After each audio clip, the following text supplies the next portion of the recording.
asikhulekele nabanye abantu lanxa sibabonani sebesiwa singakhulumi ngabo kasibakhulekeleni ukuthi ukukholwa kwabo kungatsheleli. Silabafowethu abanama challenges.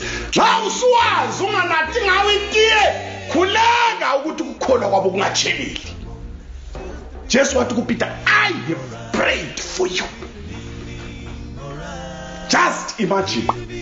Ekhulekelwa njalo wamphika uJesu kathathu.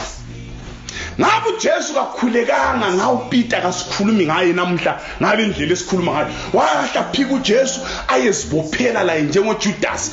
Wamkhulekela, wawa uPeter wavuka esevuswa umthandazo kaJesu.